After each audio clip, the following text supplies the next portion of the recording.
This is the Bob Cordaro Show on TV. They fought for us, now he'll fight for you. The pursuit of justice and liberty. It's the Bob Cordaro Show on TV. And now, Bob Cordaro. Great good morning, everyone. Happy Sunday. My name is Bob Cordaro, and this is the Bob Cordaro Show on TV. I'm a native son of this region, born, raised, and returned. I've practiced law, started businesses, run for political office, won and lost. Along the way, I had the blessed fortune to have 5 kids and about that many English bulldogs. Lately, some of you have become aware of me as a daily radio host on WILK, where I carry on every day about this great area and this amazing country. When we watch the insanity of our leadership class, elected and self-appointed, we worry for ourselves, our children, our grandchildren, friends, neighbors, and this place we call home.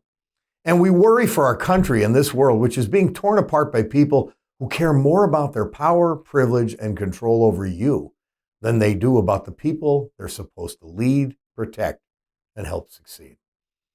And what about all of you? What is it about this part of Pennsylvania? I've been around you and known you all my life. You are great workers, innovators, business people. You are the best of mothers, fathers, friends, neighbors, and human beings. You are the greatest patriots, soldiers, citizens, and Americans. You are America. You deserve better and you need a voice. I tried to do it in politics and failed. Politics beat me, but I will still speak on the radio every day and now on TV once a week. Together we have to protect our homes, our state, and our country. The people from this area have done it before. In the face of everything, no matter the obstacle or setback, you have always created the best families, communities, and lives possible. You have provided a sterling example to the country that faith, hard work, perseverance, and the spirit of America can overcome all. And now we must do our part to save the miracle that is this country's founding, Constitution, and freedoms. Now, each day on the radio and each week here on TV, we will tell those in charge we are better than that. We deserve more. You will not hold us back any longer. You will not crush our greatness as Pennsylvanians, as Americans. It is our time.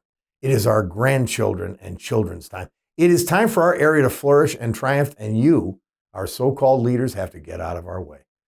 Let's develop the tools and voice to make that happen. Now, this won't be, though, like the radio show I do every day. On WILK, we do a lot of politics, a lot of criticism, and a lot of opinions, which is fair. But for this TV show, we want to accentuate the positive, to feature those who have achieved and have or want connections to this region. So it's a whole different ballgame, the Bob Cordaro Show on TV. We hope you'll allow us to grow, to improve, and to bring you more and something better each and every week. We hope we can make our share of mistakes, technical or otherwise, and that we are secure enough that we will learn, and you are comfortable enough to stick with us. Today we have Dr. Bryan Frantz, a world-renowned periodontist who is from this area and practice here. Today, he's going to discuss the ramifications of periodontal disease. It's a hidden hazard, a major health problem here in northeast and central Pennsylvania, but also in the country writ large. I asked Bryan to spend a couple of weeks discussing periodontal disease specifically and the scary ramifications of it. And that's what we're going to talk about then. Just remember, in my truly layman's terms, it all starts with your mouth. Next, we have a guy who you either know of or whose voice you can instantly recognize. The afternoon drive DJ on WKRZ radio. Our Power Brunch Player of the Week is Jeff Walker, a man who has stood the test of time and popularity. His show has been #1 for as long as anyone can remember. A remarkable feat given the fickle habits of today's and yesterday's audiences. I'm lucky enough to have an office across from Jeff, and although I have known him from around for years, we've gotten to see each other and converse on one topic or another for almost 3 years now. And I've gotten to observe his demeanor, intelligence, and hard work firsthand. Let's get to know Jeff Walker just a little bit better today on our Power Brunch. So with the help of God, our families, our communities, and each other, let us begin. Dr. Bryan Frantz is an internationally recognized periodontist. He heads a multi-specialty dental practice in Dunmore and has consulted, lectured, and taught around the world in his chosen field. Welcome to our segment on healthcare. We're joined, as always, by Dr. Bryan Frantz, world-renowned periodontist. I'm bragging about him not just because he's here. It's what is. And we're glad to have you with us this week, Bryan.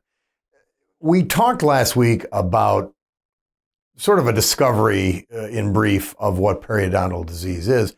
And you teased this week's segment by saying that there are some major implications with other conditions when periodontal disease is present. Right. So, Bob, as I stated last time, last episode, that periodontal disease is a chronic inflammatory disease. It is associated with certain medical conditions such as cardiovascular disease, diabetes, and more recently, there's been a report in the literature, that patients with periodontal disease actually have more significant problems related to COVID-19. So controlling the inflammation in one's mouth certainly has systemic benefits. So let's just go back for a second. We mentioned cardiovascular disease. What is the relationship there? Well, again, periodontal disease as an inflammatory condition elicits a certain response in the body that ultimately can cause plaque buildup in the coronary arteries. So there's not I want to be very careful here and let our audience know that periodontal disease does not cause cardiovascular disease, but it's as patients with periodontal disease have a higher incidence of coronary artery disease. And it's because of the systemic load of inflammation. With respect to diabetes, we know for sure based on scientific studies that patients that have uncontrolled diabetes have a higher rate of periodontal disease, a more involved more involved diabetic condition, and patients that have uncontrolled periodontal disease have a hard time controlling their diabetes. That's been shown in the literature, so it's a double-edged sword with respect to diabetes. I guess the summation of it would be that periodontal disease either impacts or helps cause it, all kinds of other things. So you better get on it and treat it. Correct. I mean, in Italy, some of the colleagues, that I know and work with, in Italy, the mouth is considered the window to the body. And so, I mean, we know today beyond a shadow of a doubt that one's oral health is intimately tied to their overall systemic health. So controlling your periodontal disease, getting your gums, in health and minimizing inflammation certainly has tremendous health benefits. Fascinating. So, Bryan, as we move forward in this health segment, you're going to start talking about other facilities, maybe the history of people who were pioneers and so forth. Tell us what you want to achieve with this segment. Sure. There's, a pretty ambitious schedule, Bob. So what I'd like to do and what we're going to do is to continue, of course, talking about various diseases that impact our residents here in northeastern and central Pennsylvania. I'm also going to bring in experts that treat these diseases and talk to them about the latest technologies and therapies that they're using to treat diseases. As well, we're going to talk about individuals who are sort of pioneers in the area, meaning that they help develop and move along healthcare in northeastern Pennsylvania. And finally, put a spotlight on some of the really unique healthcare facilities that exist here in northeastern Pennsylvania. I hope that I could just sit off to the side for these things and maybe toss a layman's question in there. We'll let you take over from as we get more sophisticated with these issues. Bryan Frantz, appreciate it very much, and I look forward to exploring the entire healthcare universe here in Northeast and Central Pennsylvania with you. My pleasure, Bob, and I'm really looking forward to it. Thank you. And now, the Sunday Brunch Power Player of the Week on the Bob Cordaro Show. Well, our Sunday Brunch Power Player of the Week is a guy that I've gotten to know over the years. I knew him way back, here and there, just from being around. And now my office is across the hall from him, and so I see him every day, and, we various banter back and forth. But he's a true radio legend, and I've been in radio business since 1987. There's always been a Jeff Walker. And we're joined by him today. Jeff, thanks for coming with us. Well, thank you for having me here.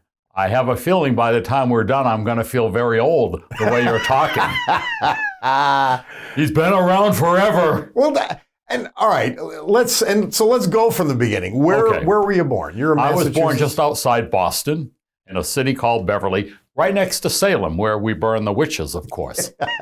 And I worked a little in New Hampshire, and then I wound up I got a phone call from a man I was looking to have him hire me in Western Mass, and I still remember the day in October 1980, and he said, "Hey, are you still looking for work?" And Bob, I was horrible. I was terrible.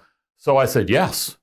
And he said, "All right, how would you like to go to," and then I could see him pause. He said, "Wilkes-Barre, Pennsylvania." He wasn't even sure what he was getting into. And we put a new station on the air, which became WKRZ. And it was WBRE AM and FM. What year was this? This was the fall of 80. Wow. Yeah.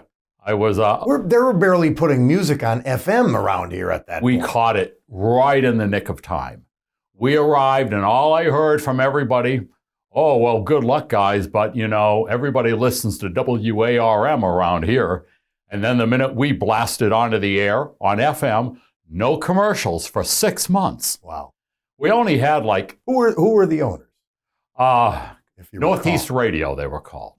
Because Kirby Confer comes in at some point. Yeah, he comes in later, yes. All right. So you come here in 1980. At least in this market, FM is for, I don't know what, elevator music. Right. Nobody was exploiting it. And WIRM, I don't know if they were 50% of the audience at that time, but Probably. They were pretty substantial players. Jeff Walker comes from Massachusetts. And which day part did you have? Well, I was so talented back then. I was so coveted and in demand, they put me on midnight to 6 a.m.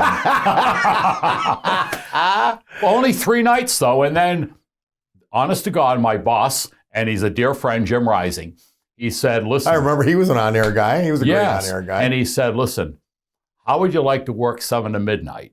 He said, "I found a guy who's worse than you. I'm going to put him on at midnight." And honest to God, so I'm terribly nervous. I'm this young kid. I want to point out, in case people are doing the math on 1980, I started when I was 10. But so here I am, this young kid, and I'm so nervous, and I know my boss is standing right outside the door on my very first shift, and he wanted me to scream. Back then, night jocks screamed. It'd say, "Turn your mic low, turn the music up hot," and scream. So I let it go as best I could. And then he walks in and he said, "That was great, except you have to get the call letters, KRZ, in the right order." I said KZR, and I thought, man, I sounded good. So I had to start writing them down. So you're the night guy. Still pretty premier spot in a way for a music station. Is this still without commercials at that time? Oh, no, only 6 months without commercials. They started going. Then they actually wanted to make money, Funny concept. So, all right, you're 7 to midnight. You're doing a show. Mm-hmm. You got to be feeling pretty good about how things are going. And now you're top 40, right? Yes, we are. We were and we are. And are. So when did you start to go to the daytime? When did you switch to that? 84. And I was lucky because I wanted to start tinkering and doing more than just yelling over the beginning of songs. I wanted to begin writing characters. And I had a boss who said, hey, this is good. Keep doing that. Keep doing it. Do more of that. Do more of that. Make yourself different than everybody else on the radio. Mm-hmm. And, you know, the next 15 years after that were glorious. The best time in radio ever. Yeah. You weren't threatening about being sued for this or that. You could make jokes and people didn't call all offended. Oh, my God, you hurt my feelings, you know. It was a different time, as you well know. Yeah. And it was glorious. We could do crazy stunts that now, before you could even run it by our lawyers, they say no. But I didn't tell you the idea. No. It was great. And I did afternoons until about 88. And then a new company bought us. And they were blowing everybody out. And a new morning show was coming in. And I was doing mornings at the time, 1 year. And I thought I was being fired because they were bringing in a new morning show. It was Rocky and Sue. Yeah. And instead, they moved me to afternoons. They said, are you ready for this? They liked what I was doing, and I had great name recognition. However, I was too dirty to be on in the morning. So I got dirty in the afternoon. It was a different type of radio than now. Yeah. So, all right. You've gone now through a number of years, the entire decade of the 80s. Mm-hmm. You've become Jumpin' Jeff Walker at this point? I was all along, yeah. Okay. I tried to drop the name about 1990 or so. The Jumpin', I thought, Jesus, I'm a grown man. Walking around and people go, Jumpin' Jeff! But the funny thing was, I would stop using it. I would just say, hi, Jeff Walker. And I still introduce myself that way. But people love to yell it. So I thought, why fight it? You know, Yeah. It's just part of me now. So you've been doing this afternoon drive, which was one of the key times in the radio business, for how many years? Well, since about 88. Okay. How many years is that? So was it always the 2 to 6, 2 to 7 almost? Yeah, variations of it. It was 3 to 7, then it became 2 to 7. And but it's always the meat of whenever people are driving home. That's where I am. And you've had partners, you've gone solo. I've had a lot of partners, a lot of them. Right now, actually, I am still looking for a new co-host.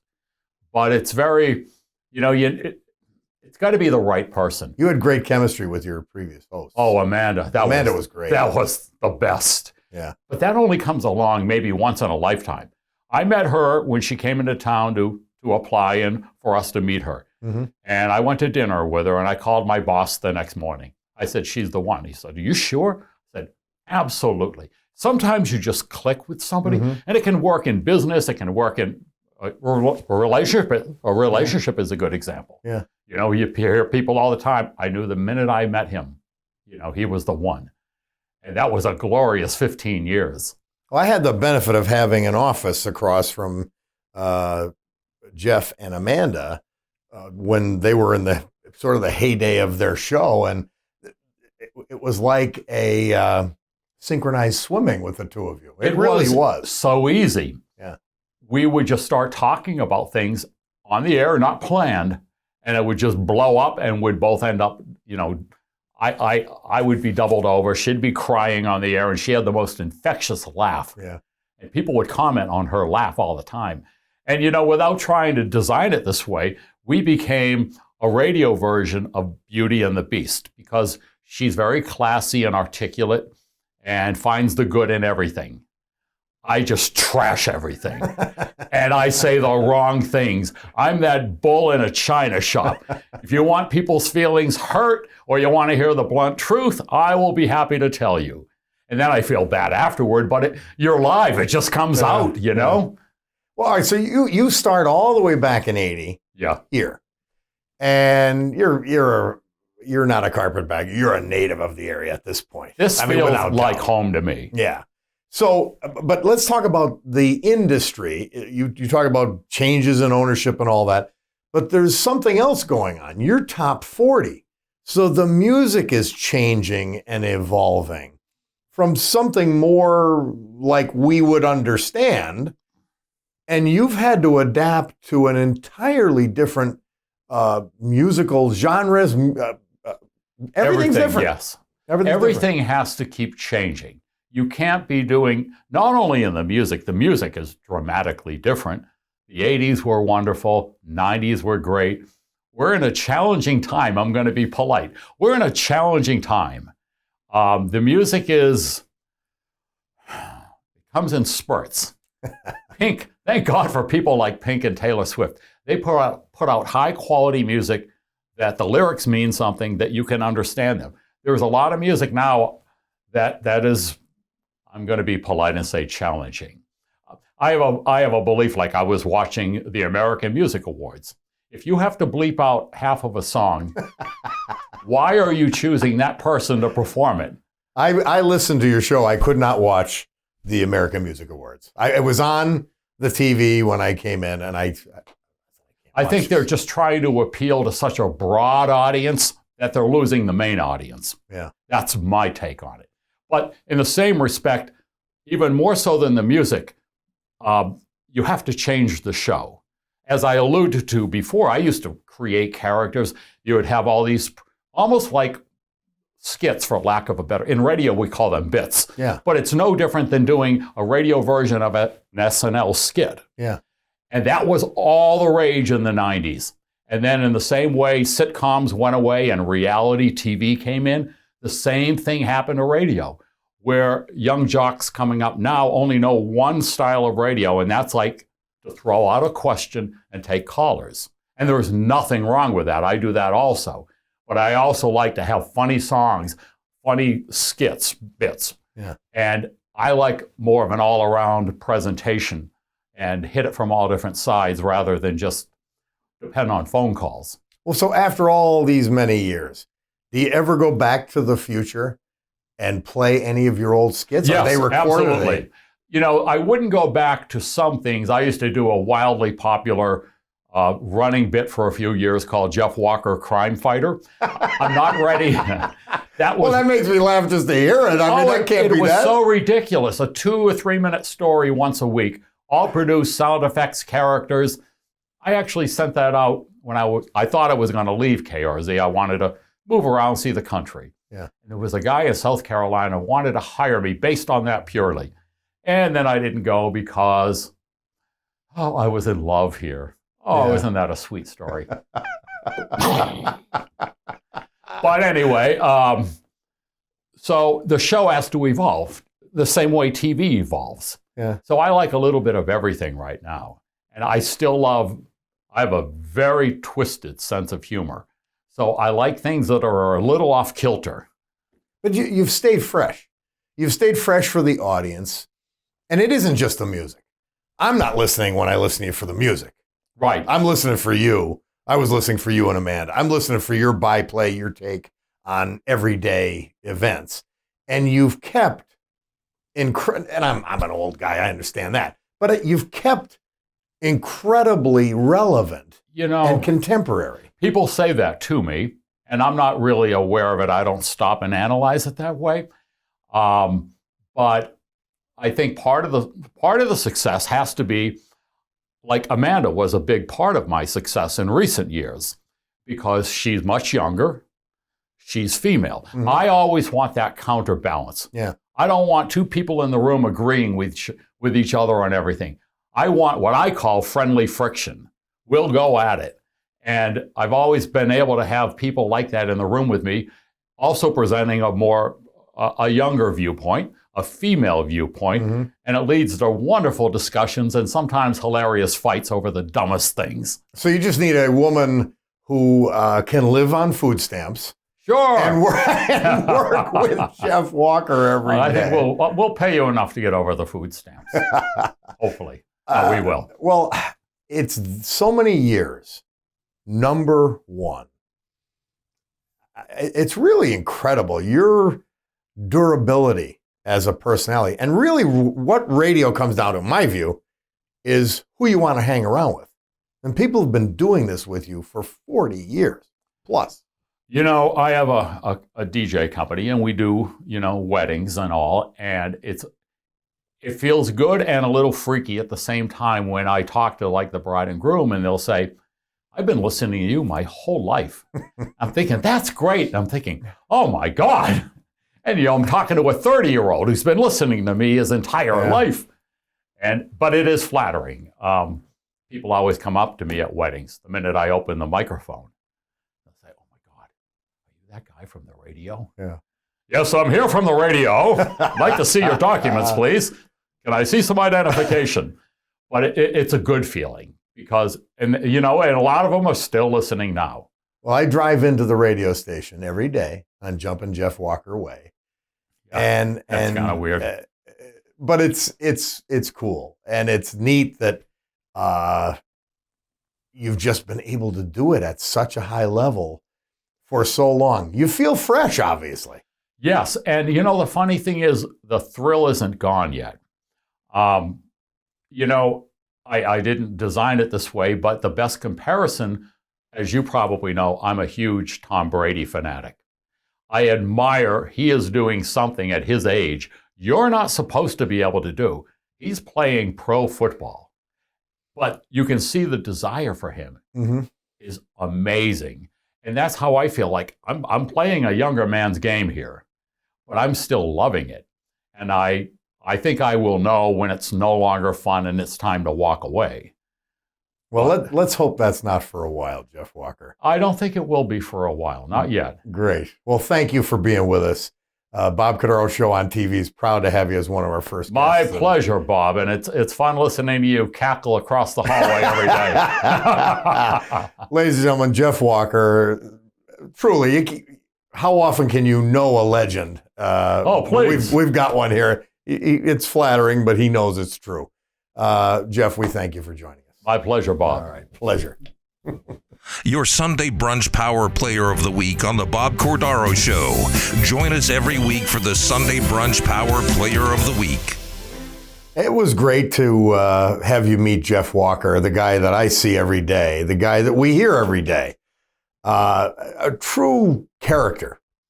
And he's been an institution here. It was a lot of fun talking to him about it, finding out about his history. And I just enjoyed having you meet the Jeff Walker that I know and that you hear each and every day. But that's it for this show. We appreciate you being with us. We hope you'll join us next week for another edition of the Bob Cordaro Show on TV. Thanks for being part of the program. You've got an appointment every Sunday morning at 11:30 right here on WNEP TV. The Bob Cordaro Show on TV.